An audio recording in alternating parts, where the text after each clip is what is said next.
Mark, there's a lot of news about autonomous vehicles and it's getting all of the focus, but you're looking at commercializing autonomous helicopters. How do they differ to autonomous vehicles?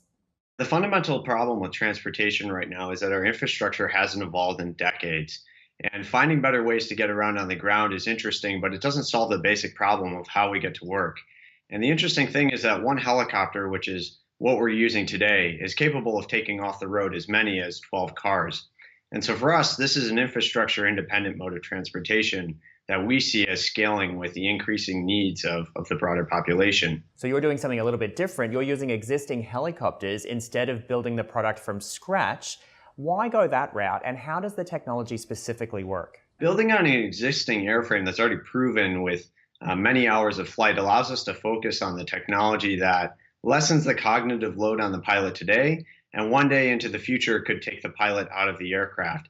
And so it allows us to focus on those elements, and we don't believe that we need to wait for an aircraft to come along to replace a helicopter in order to start providing meaningful utility and really moving people in a way that makes a lot of sense. And we've actually started flying first responders to scenes of emergencies in Tracy, California. We started that in August, and we're the first technology-enabled air mobility company that's operating in the United States.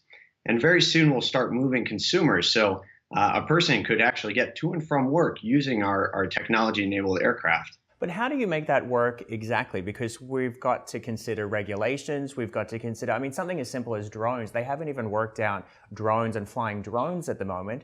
How do we bridge that gap and get it to this level of autonomous flying vehicles to make it safe and secure for both the consumer and the company itself from a liability perspective? I think there are a number of things that actually have to come to be the case in order to have truly autonomous aircraft flying people.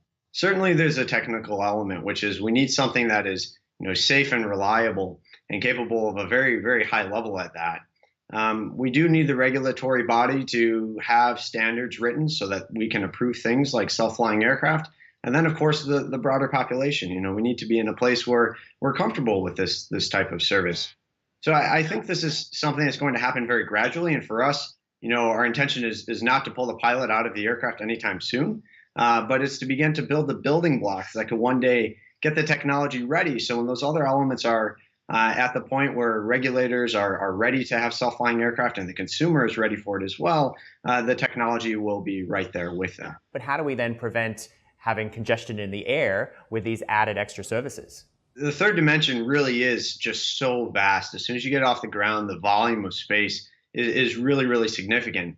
And the ability to move through the air very quickly means we have a lot more flexibility around where we fly.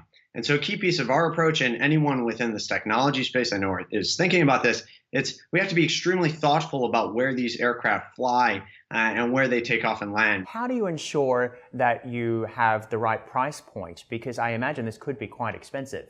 Yeah, we actually see a path, even starting very soon, a path to reaching a price point that's attractive to a pretty large consumer audience. And certainly once we get to autonomy, even with our existing airframe, the pricing gets even more compelling and quickly begins to rival that of ground-based modes of transportation.